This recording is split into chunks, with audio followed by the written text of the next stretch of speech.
Want to get New York today by email? Here's the sign up. It's Tuesday. Weather, a hot and sticky day edging up to near 90 with a slight chance of thunderstorms. Alternate side parking, suspended through Sunday.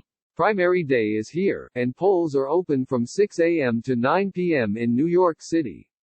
Many races will be decided, including dozens of contests in the state Senate and Assembly, and in the House of Representatives.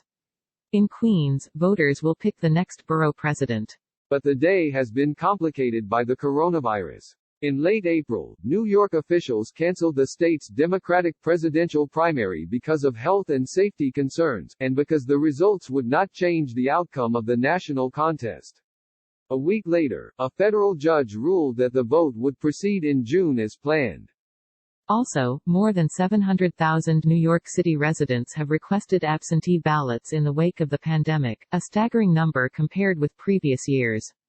That means that results are not likely to be known until next week because state law mandates that absentee ballots not be counted until 8 days after an election. Where to vote? Look up your polling site and view a sample ballot here. How to vote? Vote in person at your polling site, which will be equipped with floor markers to ensure social distancing, antiviral wipes and masks. Voting machines are supposed to be cleaned regularly. Voters will receive a new pen, which they can keep after voting.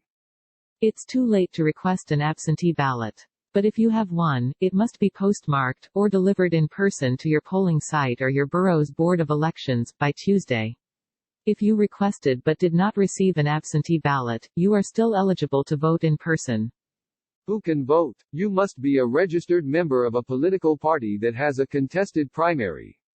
Go here to see if you're registered. Who is running? More than 50 state and federal races are being contested in New York City alone. Registered Democrats will receive a ballot with 11 presidential candidates, even though former Vice President Joseph R. Biden Jr. is the party's presumptive nominee. A special election in western New York may be another test of President Trump's support. There are also high-stakes congressional primaries. Representatives Eliot L. Engel and Yvette Clarke, both Democrats, are facing serious challenges. There are also multi-candidate races to effectively fill the seats of longtime members of Congress who are stepping down, including Representatives Nita Lowey and Jose E. Serrano. In the state legislature, about 30 Democrats are facing primary challenges, while a handful of Republican primaries have become competitive. The most viable challenges against entrenched state lawmakers have unfolded in Queens and Brooklyn, where left-wing insurgents are vying to topple a slate of Democratic incumbents. N.y.'s legal limbo. Pandemic creates backlog of 39,200 criminal cases. New Yorkers can now go back to offices, but many won't.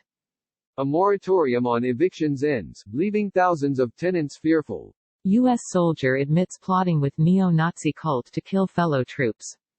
Nikita Price, homeless father turned advocate for homeless, dies at 63. Want more news? Check out our full coverage. The mini crossword. Here is today's puzzle. Why two lawyers accused of throwing a Molotov cocktail at a police car could face life in prison. Gothamist. An assistant principal on Staten Island was reported to the city's Department of Education after a Facebook post on an account in her name said that people on public assistance were privileged. The city. Bedford Cheese Shop in Williamsburg is leaving its namesake street after 17 years. Eater, New York.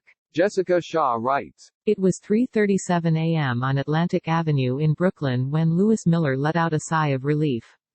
After zooshing a coral peony and throwing in a few Gerbera daisies, Mr. Miller, a 46-year-old florist and guerrilla artist, stood back to consider the framing of his 6-by-4-foot orange-hued flower heart, black pavement, white crosswalk lines, a no-turns sign, the marquee of Barclays Center casting a quote from the Reverend Dr. Martin Luther King Jr., "The time is always right to do what is right," into the early morning dark.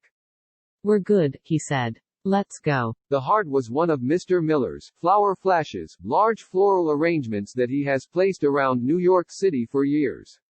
His pandemic-era flashes, around a hospital lamppost or in a midtown garbage can, have been met with particular enthusiasm.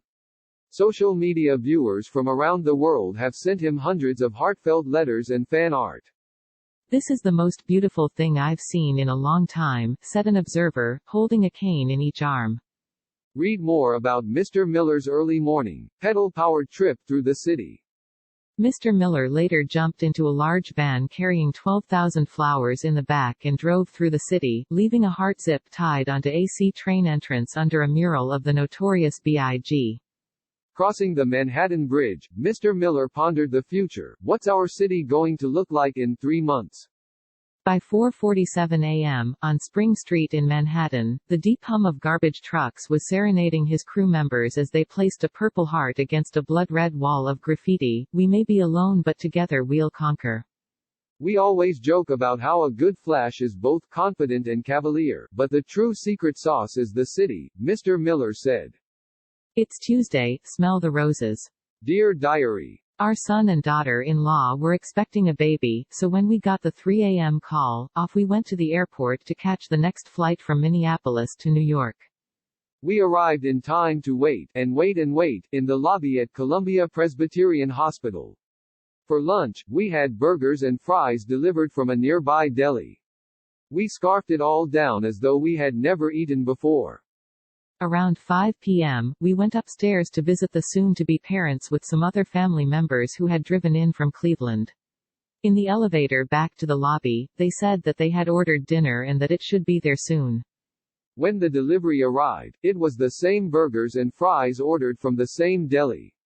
We scarfed it all down again, just as we had before. 20 hours after getting that call in Minneapolis, little Ayla Jordan arrived. And we were hungry all over again. Henry Stein. New York Today is published weekdays around 6 a.m. Sign up here to get it by email. You can also find it at nytoday.com. We're experimenting with the format of New York Today. What would you like to see more or less of? Post a comment or email us, nytoday@nytimes.com.